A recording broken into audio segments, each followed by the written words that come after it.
우리 하나님 말씀 함께 보겠습니다. 창세기 12장 1절부터 3절까지 말씀입니다. 창세기 12장 1절부터 3절까지 말씀을 우리 같이 한 목소리로 읽겠습니다. 여호와께서 아브라함에게 이르시되 너는 너의 고향과 친척과 아버지의 집을 떠나 내가 네게 보여줄 땅으로 가라. 내가 너로 큰 민족을 이루고 네게 복을 주어 내 이름을 창대하게 하리니 너는 복이 될지라. 너를 축복하는 자에게는 내가 복을 내리고 너를 저주하는 자에게는 내가 저주하리니 땅의 모든 족속이 너로 말미암아 복을 얻을 것이라 하신지라. 아멘. 이 시간에는 우리 백동희 목사님 이제 고별 설교입니다. 코로나 때문에 부제는 통밥, 쪽밥. 이 말씀으로 여러분들이 큰 은혜 받으시고 또 한 해 동안 하나님 주신 은혜 앞에 감사하는 시간 되기를 축복합니다. 우리 목사님 나오시겠습니다.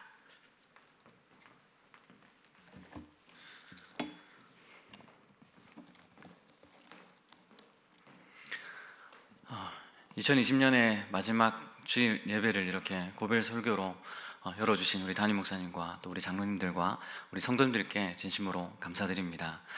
오늘 이 예배 시간이 평생 아마 저에게는 잊혀지지 않는 시간이 될 것 같습니다. 코로나 시대라는 그런 초유의 사태를 맞이하면서 비대면으로 이렇게 고별 설교를 하는 목사는 아마 저밖에 없을 것 같아서 평생에 아마 기억에 남을 것 같고요. 무엇보다 7년 동안 이사교회에서 사역하면서 이제 마지막으로 이 자리에 섰고 또 어쩌면 한국교회 부목사로서 또 마지막으로 이 자리에 서게 되어서 참 잊혀지지 않는 그러한 자리가 될 것 같습니다.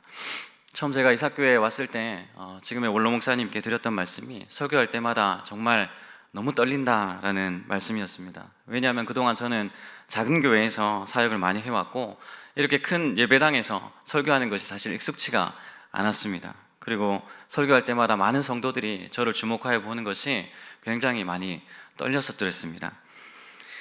정말 좋은 목회자가 되겠다고 그렇게 올바른 목회를 배우겠다고 이사교회에 지원을 했었는데 지난 7년간의 사역을 되돌아보니까 이런 것보다 얻은 것이 더 많은 시간이었습니다. 좋은 목사님 밑에서 배운 것이 참 많았고요. 또 젊은 목사가 실수도 많고 잘하는 것도 없는데 마지막까지 끝까지 참아주시고 기다려주시고 또 응원해주시고 기도해주시는 그 성도님들이 계셔서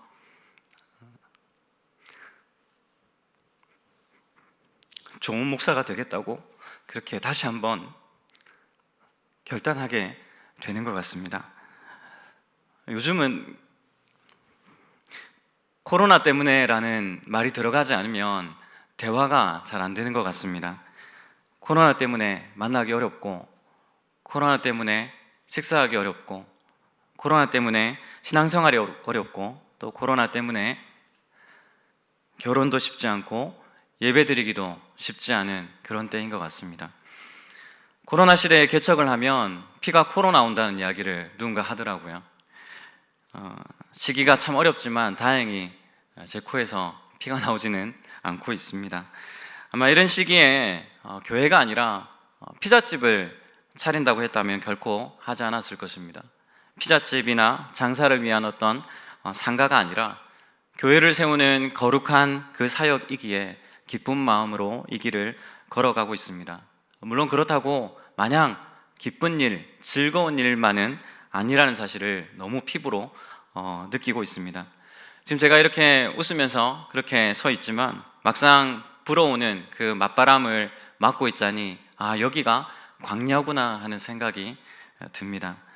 그동안 한국교회 부목사로 있으면서 이사교회라는 이 공동체가 또 나를 사랑해 주시는 성도님들이 불어오는 칼바람을 그렇게 막고 있었나라는 생각을 하게 되었습니다. 교회를 세울 만한 장소를 찾으러 다니면서 뼈아픈 고통과 스며드는 칼바람을 맞으면서 현실을 살아가고 있을 성도님들이 가장 먼저 생각이 났습니다. 그동안 어쩌면 조금은 쉽게, 그렇게 쉬운 말은 아니었을 텐데 젊은 목사가 그럼에도 불구하고 믿음으로 살아야 된다라고 그렇게 어줍지 않게 권면했던 것은 아니었나 스스로 반성도 해보게 됐고요. 코로나 때문에 많은 상가들이 매월 칼같이 다가오는 그 임대료를 맞추지 못해서 문을 닫은 것을 보았습니다. 부푼 꿈을 안고 가게를 차렸지만 몇 년이 되지 못해서 이 코로나를 맞이하고 문을 닫아야만 했던 어떤 한 성도의 가슴 아픈 이야기를 들으면서 그동안 성도의 아픔을 머리로만 알고 있었던 것은 아닌가.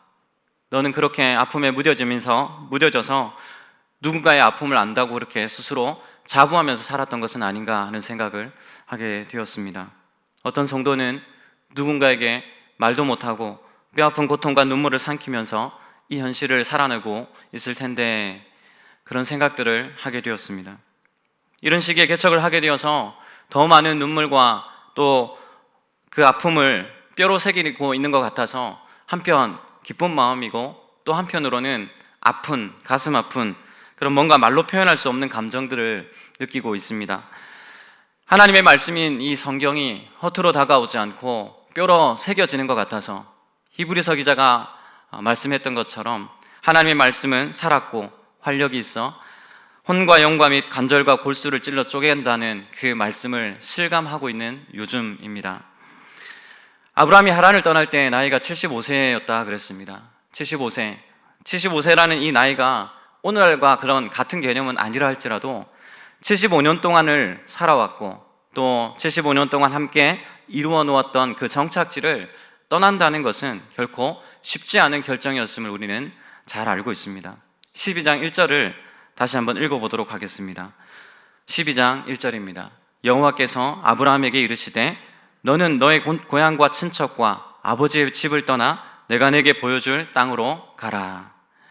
하나님은 아브라함에게 지금 너가 안주하고 있는 그곳을 떠나라고 이야기합니다. 이 말씀은 아브라함을 향해 그동안 우상의 영향력 아래 있었던 모든 것을 떠나라는 말씀이고 이제 더 이상 너의 아버지 데라가 살아왔던 그 삶의 방식으로는 살 수 없다라는 그러한 신적인 부르심이라는 것이죠. 아브라함이 태어나고 자랐던 갈대아 우르, 그리고 그 갈대아 우르에서 800km 정도 떨어진 이 하란이라는 도시는 그야말로 우상이 가득한 땅이었습니다. 달의 신이었던 난나라는 그 신을 섬기는 신전이 곳곳에 있었고 심심치 않게 우상의 흔적들을 발견할 수 있는 그런 도시였기 때문에 아브라함은 그야말로 이곳을 떠나야만 하나님의 백성으로 살아갈 수 있는 것입니다.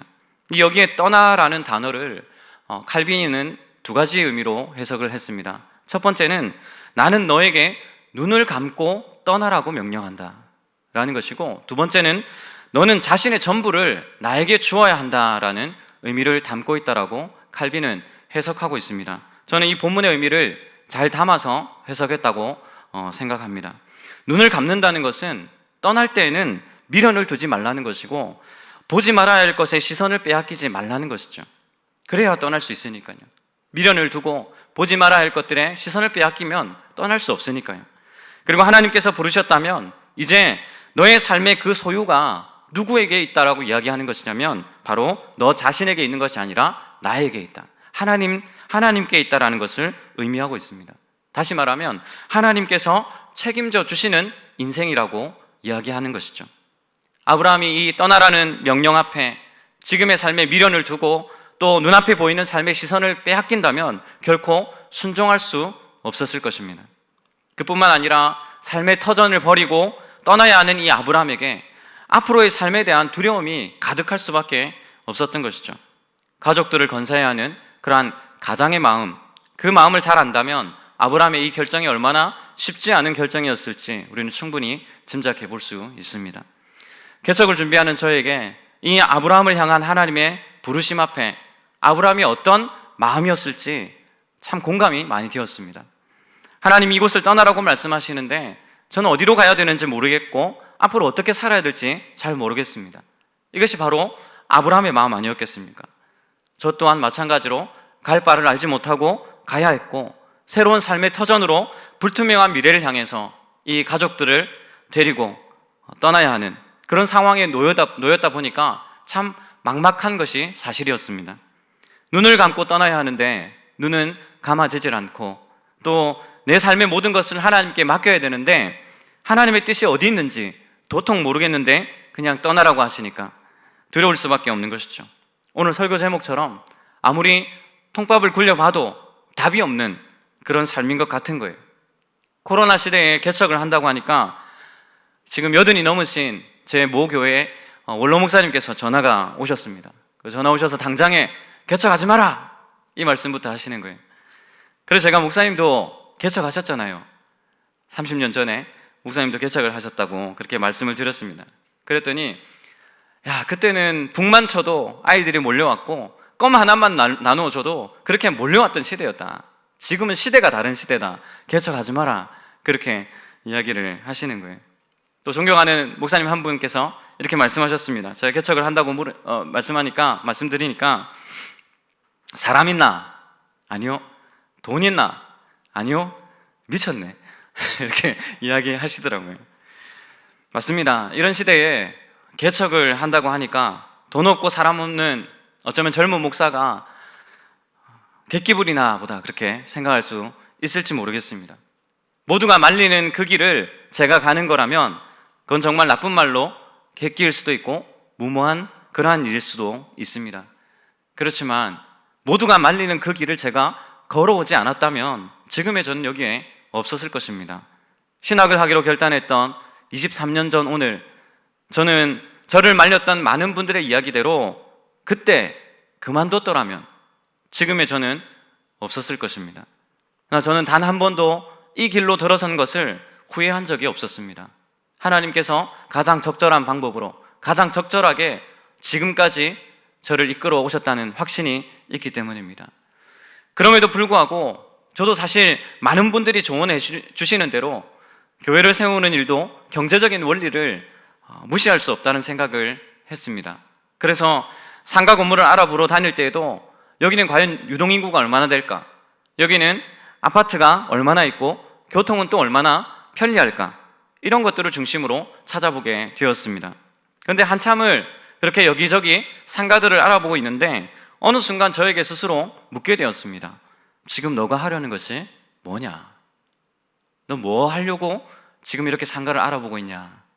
그런 생각을 스스로에게 물었습니다.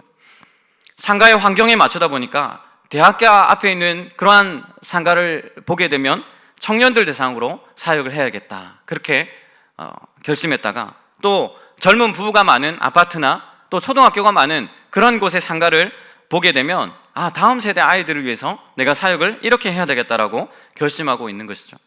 환경에 따라서 계속해서 사역의 본질이 바뀌어가는 것을 알게 됐고 사역자로서의 정체성이 흔들리고 있다는 것을 스스로 깨닫게 되었습니다. 생각을 가다듬고 지금까지 알아본 모든 상가를 전면 백지화하고 저의 사역의 본질과 중요한 주요 사역들이 무엇인지 다시 한번 점검을 해보았습니다. 그리고 다시 기도하면서 하나님의 뜻을 묻게 되었습니다. 하나님, 저에게 허락되어진 그 땅을 보여주시고 제가 그 뜻대로 순종하며 걸어가게 해 주십시오. 그런 와중에 또 하나의 깨달음을 얻게 되었는데 하나님의 뜻을 안다는 것이 뭐냐? 하나님의 뜻을 안다는 것은 결국 순종하는 것이라는 사실을 제 스스로 깨닫게 되었습니다. 아브라함이 하나님께서 가라고 명령하실 때에 통밥을 재고 여기로 갈까 저기로 갈까 고민했던 이야기는 없습니다. 가라 하시니까 갔고 떠나라 하시니까 떠나는 그 순종의 모습을 보면서 그가 하나님의 뜻을 알았구나라고 우리는 판단하게 되는 것이죠. 어느 날 새벽녘에 일찍 잠이 깼습니다. 문득 인간적인 생각이 번쩍 떠올랐어요. 이런 어려운 시대에 교회가 문을 닫는 것도 있겠다. 내가 그 교회를 인수해야 되겠다. 너무했죠. 좀 인간적인 그런 생각을 하게 됐고 저도 지금 참 그런 생각을 했다는 게 참 부끄럽습니다. 아무튼 교회 임대라는 그런 글을 인터넷에서 검색을 한 거예요. 근데 제 눈에 양산에 예쁜 교회 임대라는 글이 눈에 확 들어왔습니다. 그리고 그 글을 클릭을 했는데 올해 2월에 올라온 글이었어요. 그래서 그걸 보면서 2월에 올라왔으니까 이미 교회가 나갔겠구나 이런 생각을 하면서도 한번 연락을 해보고 싶었어요. 반신반의하면서 적혀있는 전화번호를 제 핸드폰에 입력을 했습니다. 010-44-땡땡땡땡땡. 저는 그 번호를 치는 순간 깜짝 놀랐습니다. 그 번호가 제 핸드폰에 입력이 되어 있는데 예전에 우리 이사교회에서 한번 초청하려고 연락했던 유명한 목사님 연락처였던 거예요. 저는 그 순간 와, 하나님께서 예쁜 교회를 저에게 열어주시나 보다 그런 생각을 하게 되었죠. 전화를 걸었더니 백 목사님 웬일이세요? 이렇게 연락이 반갑게 맞아주시는 거예요.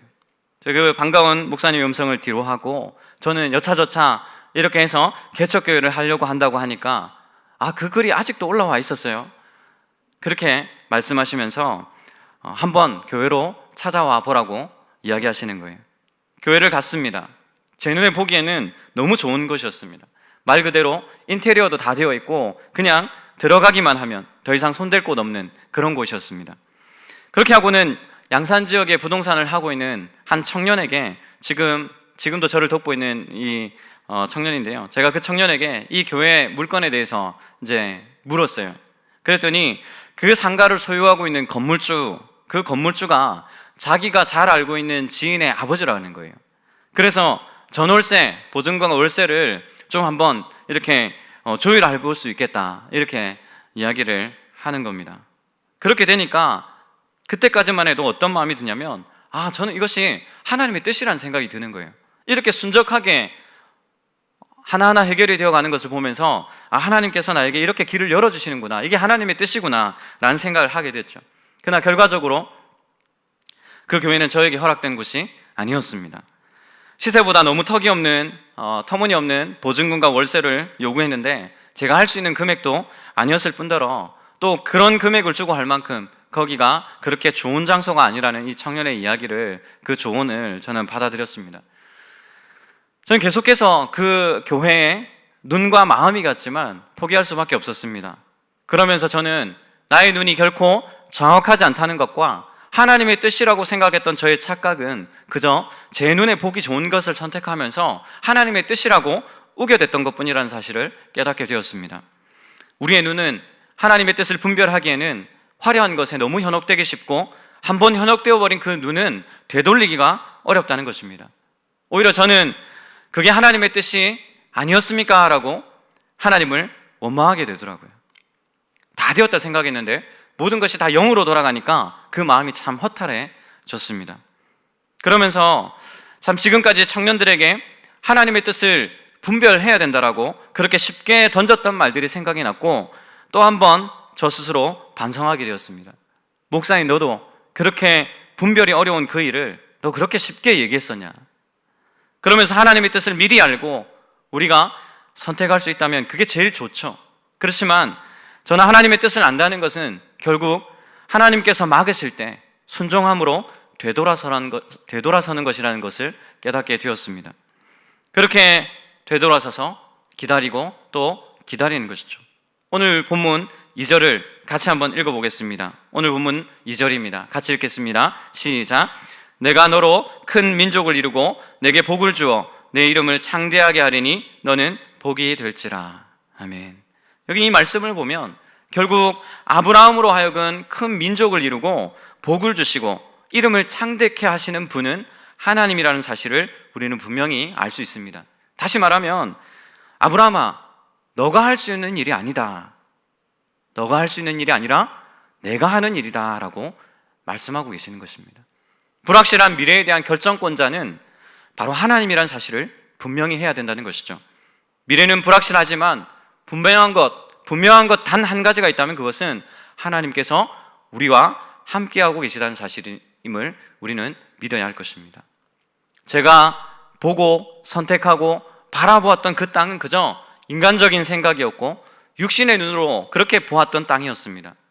계약이 불가하다는 말을 듣고 돌아오면서 저는 이런 찬양이 떠올랐습니다. 내 삶은 주의 것이라는 찬양인데요. 주님 내 길을 잘 아시고 내 걸음 아시네.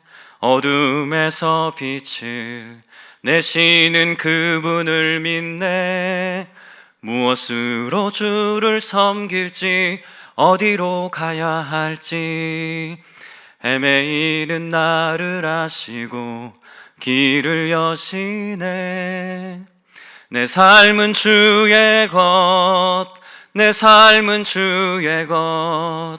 온전한 신뢰를 주께 드리네.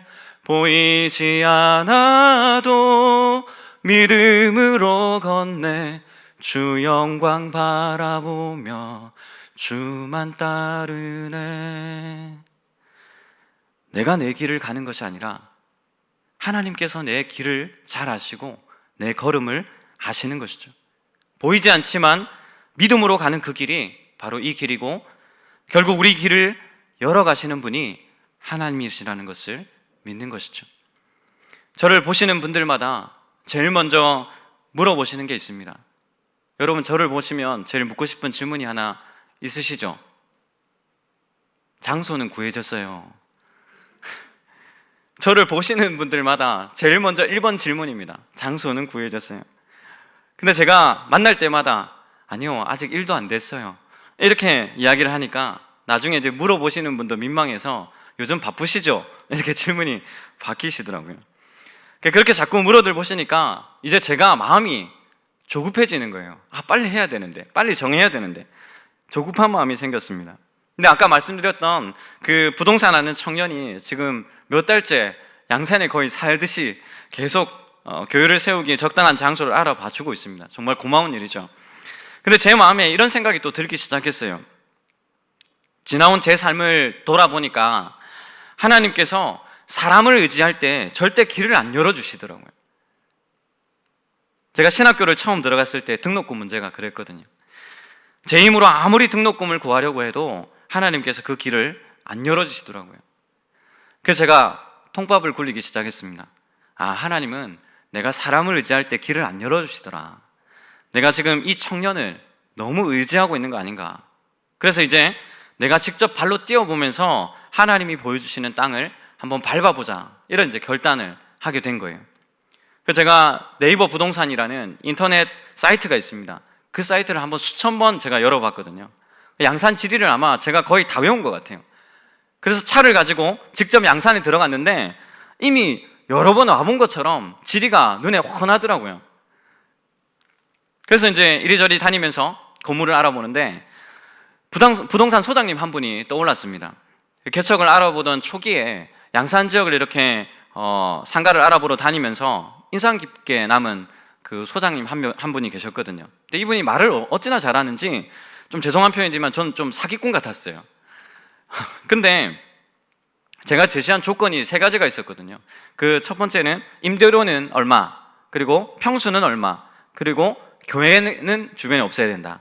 요 3가지를 제가 조건으로 그렇게 제시를 했었는데 이 소장님이 그 3가지 조건에 맞는 물건을 딱딱 소개를 해주시는데 본인이 가지고 있는 그 물건에 대해서 정확하게 알고 고객이 원하는 걸 이렇게 소개해주는 그런 분이더라고요. 그러니까 이제 그분이 이렇게 딱 떠오르는 거예요. 그래서 다시 한번 그 소장님을 찾아가 보기로 했습니다. 이번에는 제가 이러이러한 교회를 지금 하려고 한다, 이런 사역들을 하려고 한다, 그렇게 얘기를 하니까 거기에 딱 맞는 물건이 하나 있다라고 소개를 해주겠다, 이렇게 얘기하시는 거예요. 역시 제가 잘 찾아왔나 보다, 하나님께서 확실히 이렇게 일하시는가 보다, 안도의 한숨을 또 쉬었죠. 근데 이분은 틈틈이 교회 신앙에 대한 이야기를 하더라고요.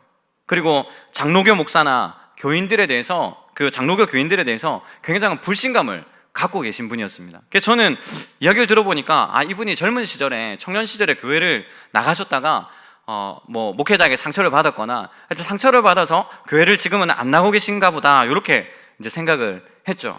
그래서 제가 목사로서 좀 잘해 드려야 되겠다. 그래서 이제 신앙적인 이야기를 할 때마다 제가 잘 받아주었고, 또 대수롭지 않게 이야기를 이제 대화가 이렇게 신앙적인 대화가 자연스럽게 이렇게 이제 오고 갔습니다. 근데 그런 대화가 이제 오가는 중에 상가 건물을 이제 하나 소개를 받은 거예요. 여기도 그야말로 들어가 보면서 그냥 몸만 들어가면 되는 그런 곳이었습니다. 그러니까 대략 한 100평이 넘는 그런 곳인데 주변에 아파트 또 상가들이 질비하게 있는 말 그대로 대박인 장소였어요. 전 거기를 보자마자 여기다, 이런 생각이 드는 거예요. 월세만 맞으면 좋겠다, 내가 생각하고 있는 그 월세만 맞으면 좋겠다라는 생각을 하게 되었습니다. 근데 눈에 너무 좋은 게 보이니까 이미 그때부터 제 눈과 귀가 닫혀버린 거예요.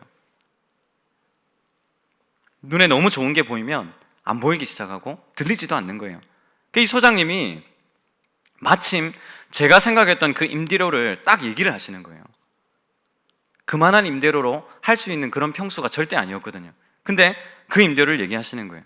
그리고 그 소장님이 건물주하고 얘기가 이미 다 됐다, 건물주하고 얘기됐으니까 건물주 마음 바뀌기 전에 빨리 성금을 입금하라는 거예요. 그 성금, 여기서 더 뭔가 좀 불안하시죠? 300만 원을 오늘 당장 입금해야 된다, 그렇게 이야기를 하시는 거예요. 저는 그렇게 얘기를 끝내놓고 이 장소가 너무 마음에 드니까 300만 원밖에 머릿속에 안 들어가 있는 거예요. 300만 원, 300만 원. 그래서 제가 오는 길에 아내에게 전화를 걸었습니다. 내가 이 장소를 어떻게 사용할 것인지 이런 고민들을 하면서 이제 아내에게 전화를 걸었거든요. 그래서 제가 목소리가 이만큼 상기되었던 모양이에요. 그 상기된 목소리로 자기야 지금 빨리 300만 원 입금해야 된다, 지금 해야 된다, 안 그러면 건물주 마음 변한다니까 지금 빨리 300만 원 구해서 넣자, 막 그게 이제 다급하게 아내에게 얘기했죠. 그랬더니 아내가 평소와 다르게 제가 너무 조급하더라는 거예요. 뭔가 홀린 것 같이 300만 원밖에 얘기 안 하더라는 거예요. 그래서 제가 마음이 이제 막 이렇게 돼 있는 상태에서 아내가 컴다운을 시킨 거죠. 조금만 더 알아보자, 조금만 더 자세하게 알아보자. 그러면서 그 부동산을 하는 청년에게 한번 먼저 알아보고 그 다음에 한번 300만 원 넣어보자, 이렇게 이제 이야기를 하는 거예요. 그래서 제가 마음이 정말 조급해 있었는데 그 말이 일리가 있는 거예요. 그래서 이제 그렇게 하겠노라고 이렇게 전화를 끊고, 그리고 이제 청년에게 전화를 해서 이제 연락해서 만났습니다. 그래가지고 이 청년하고 이제 이야기를 이렇게 쭉 한 거예요. 근데 이야기를 듣자마자 이 청년이 딱 하는 이야기가, 목사님 그거 그 임대료로 나올 수 있는 물건 아닙니다, 딱 이렇게 얘기를 하더라고요. 그 시세에 나올 수 있는 물건이 절대 아니라는 거예요. 그래서 좀 더 알아보고 성금은 나중에 걸어도 되니까, 계약하고 나서 나중에 걸어도 되니까 그때 넣으면 되지 않겠냐, 이렇게 이제 저를 설득한 거예요. 근데 제가 이미 안 보이고 안 들리는 상태거든요. 저는 그 건물이 너무 좋았거든요. 너무 좋다, 해야 된다, 이렇게 이제 이야기를 했어요. 근데 그때 청년이 저에게 한 가지 질문을 하더라고요. 근데 저는 그 질문을 할지 몰랐거든요. 왜냐면 제가 그 건물을 다 좋은데 딱 한 가지 마음에 걸리는 게 하나 있었거든요. 근데 그 질문을 딱 하는 거예요. 그게 뭐였냐면, 목사님 그 건물에 다른 상가는 뭐가 있습니까? 이렇게 묻는 거예요. 그래서 제가 여기가 이제 4층이었는데 3층에 뭐가 있었냐면 독서실이 있었어요. 독서실. 그 생각해 보면 3층이 독서실인데 4층에 교회가 있다 생각해 보십시오. 그러면 찬양하고 드럼 두드리고 기도 그렇게 해야 되는데 그 소리가 밑으로 안 가겠습니까? 간다는 거죠. 그래서 저는 그것 때문에 마음이 걸려 있었거든요. 그 얘기를 했더니 여기 4층인데 3층에 독서실이 있다, 그렇게 이야기를 했더니, 목사님 제가 부동산 업자라면 양심적으로 그 3층에 독서실이 있는데 4층에 교회 드리지 않습니다. 뻔히 시끄러울 거 뻔히 아는데 그렇게 상가를 소개하지 않는다는 거예요. 그 상식적으로도 맞는 거죠. 독서실이 그렇게 있는데 거기에 교회가 들어간다는 건 조금 우스운 일이죠. 그러니까 제가 생각해도 누군가는 독서실에서 자신의 꿈을 위해서 준비하고 있을 텐데 교회가 그 길을 막아설 수는 없는 일이잖아요. 조용해야 되는 독서실 위에 교회에서 드럼을 두드리고 얼마나 소음이겠습니까? 결국 저는 부동산 소장에게 전화를 걸어서 이야기했습니다. 소장님 다 좋은데 독서실에 마음에 걸리고 독서실에서도 자기 인생을 개척하려고 그리고 열심히 살고 있을 텐데 교회가 방해되는 일은 안 했으면 좋겠다, 그렇게 이제 말씀을 드렸어요. 그랬더니 이 소장님 제게 하시는 말씀이, 그거는 개척자의 정신이 아닙니다. 개척자는 양들만 보고 가야죠. 그건 핑계일 뿐입니다, 이렇게 얘기를 하시는 거예요. 그러면서 그 문제는 저하고 의논할 문제가 아닙니다. 그리고 전화를 본인이 약간 이제 조금 화가 나신 것 같아요. 그 전화를 딱 끊으시는 거예요. 그래서 제가 이제 문자를 보냈죠. 소장님, 저는 저에게 허락된 물건이 아니면 욕심부릴 생각 없습니다. 저도 개척자지만 결코 다른 사람의 그 인생에 방해가 되면서까지 교회를 세우는 것은 아닌 것 같습니다. 교회가 사회에 선한 영향을 미치면 좋겠습니다. 이런 이제 긴 장문의 문자를 이렇게 보냈죠. 좋은 물건 소개해 주셔서 감사합니다, 이 문자를 보냈습니다.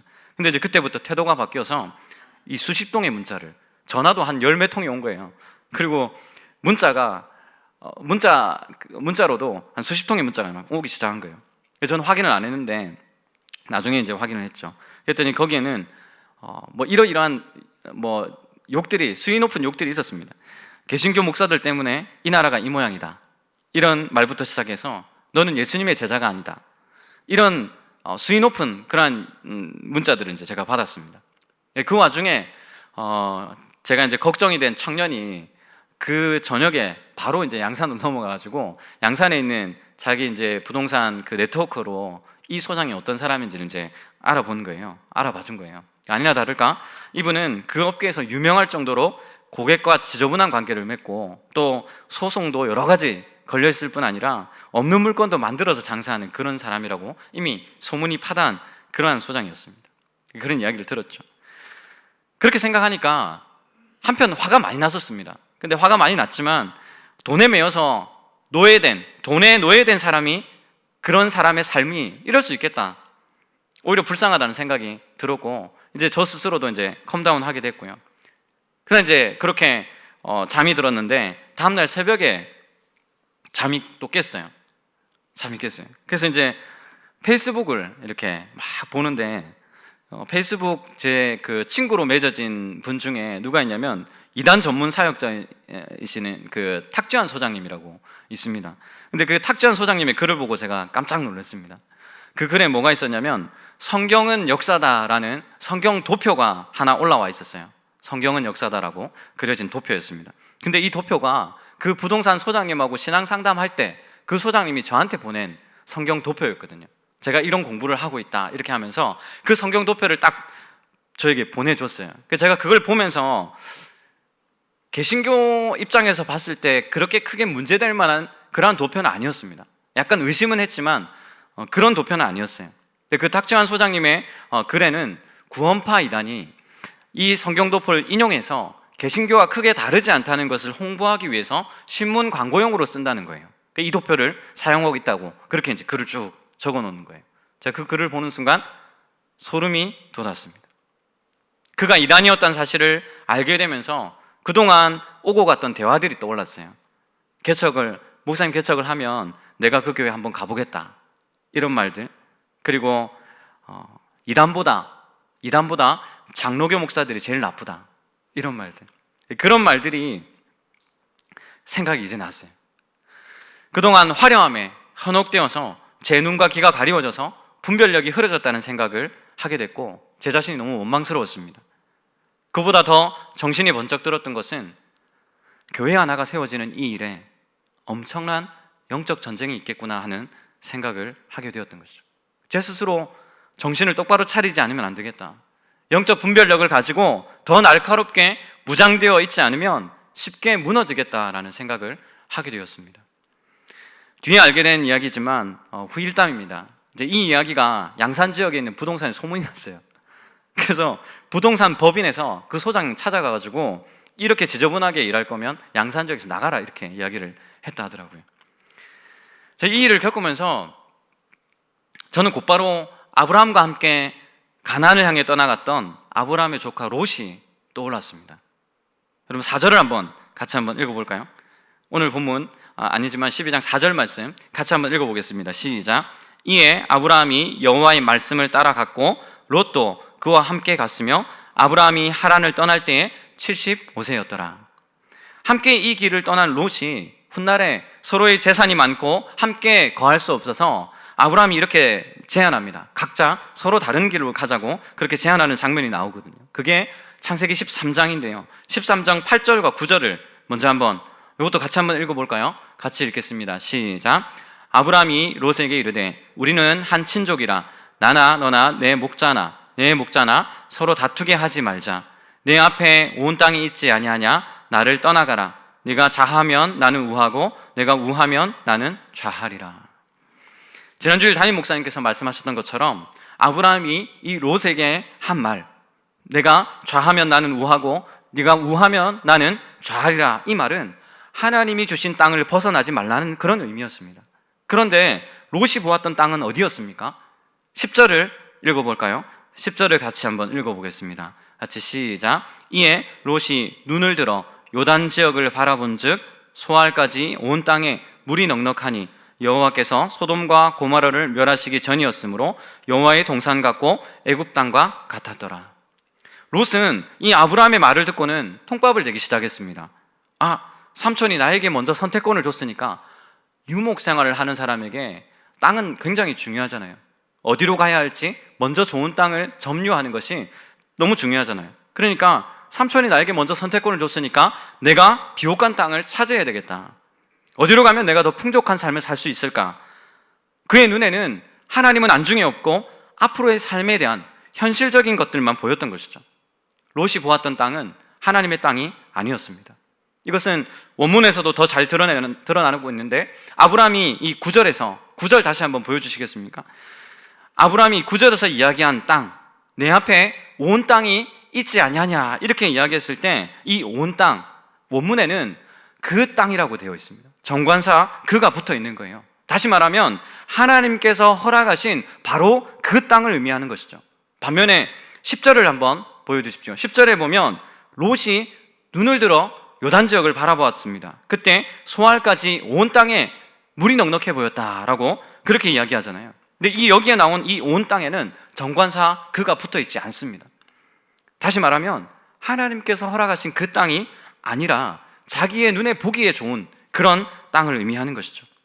육신의 눈으로 바라보았던 그 소알 땅, 그 땅은 너무 좋아 보였고 비옥한 토지처럼 보였습니다. 성경의 표현대로 하자면 여호와의 동산 같고 애굽 땅과 같이 그렇게 같아 보였다라고 이야기하고 있잖아요. 근데 이 구절은 서로 모순되어 있습니다. 여호와의 동산이, 하나님의 동산이 애굽 땅과 같을 수는 없거든요. 서로 상반된 단어를 사용하면서 롯이 얼마나 잘못된 판단과 선택을 했는지를 반증하고 있습니다. 마치 그 땅이 하나님께서 허락하신 여호와의 동산 같아 보였지만 그 땅은 하나님과 별개의 삶을 살았던 애굽 사람들의 땅일 뿐이라는 것이죠.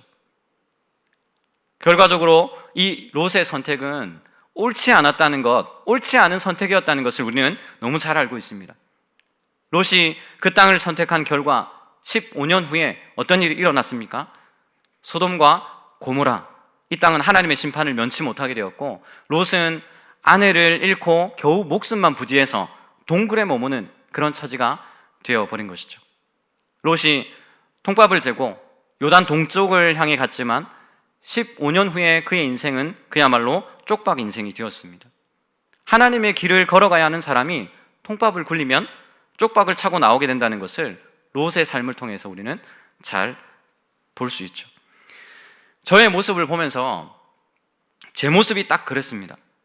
하나님의 땅을 보아야 할 그 사람이 롯과 같이 육신의 눈으로 보기에 좋은 땅을 구하고 있다는 것을 깨닫게 되었습니다. 오직 의인은 나의 믿음으로 말미암아 살아야 한다는 지난 주일 말씀을 들으면서 오로지 우리의 삶은 나의 의로나 나의 어떤 생각으로 세워지는 것이 아니라 우리의 삶을 소유하고 계신 하나님께 있고 우리는 전적으로 그 하나님을 의지해야 된다는 사실을 분명하게 깨닫게 되었습니다. 말씀을 정리하겠습니다. 얼마 전에 책 한 권을 읽었습니다. 개척 5년차입니다 라는 책입니다. 개척하려고 하니까 책의 내용도 바뀌더라고요. 개척 5년차라는 책을 봤는데 거기에 뭐라고 적혀 있냐면 개척 필패, 개척교회 생존율 2% 이렇게 쓰여 있었습니다. 제가 그걸 보면서 어떤 마음이 들었겠습니까? 여러분, 개척교회 생존율이 2%랍니다. 그렇게 이야기하면 그거 봐라, 뭐하러 지금 개척하려고 하노? 이런 생각 드시죠? 그러나 그렇게 생각할 수 있겠지만 저는 도리어 이렇게 묻고 싶습니다. 전도가 안 되는 시대이니까 전도를 포기해야 될까요? 선교가 어려운 시대이니까 선교를 포기해야 되겠습니까? 개척이 안 되는 이 어려운 시기에 왜 개척을 해야 될까요? 하나님께서 우리에게 주신 사명이라면 어려워도 가야 하는 것이 사명자의 길입니다. 전도가 어렵다고, 선교가 어렵다고 해서, 개척이 안 된다고 해서 포기한다면 우리는 그리스도인의 길을 포기해야 되고 부름받은 사명자의 길을 포기해야 하는 것입니다. 개척교회 생존율 2%, 그 생존율 2% 아니라 0.1%라도 교회는 세워져야 되고 누군가는 그 일을 그 길을 가야 하는 것이죠. 누가 함께 이 길을 걸어갈 수 있겠습니까? 부름받은 자, 사명자가 아니면 이 길을 갈 수 없는 것이죠. 앞서 말씀드렸던 것처럼 이런 어려운 시기에 피자집을 차리라고 한다면 포기했을 것입니다. 그만뒀을 거예요. 근데 하나님의 교회를 세우는 일이라면 좋은 시기, 적당한 장소, 이런 것으로 통밥을 재는 그런 삶이 아니라 떠나라고 하시는 그 하나님의 말씀에 순종으로 그렇게 답하는 것이 사명자의 길이라고 생각합니다. 하나님께서 허락하신 환경과 여건 속에서 믿음으로 이 한 걸음 내딛는 것이 우리의 부르심인 것을 잘 아니까 저는 또 한 걸음씩 걸어가려고 합니다.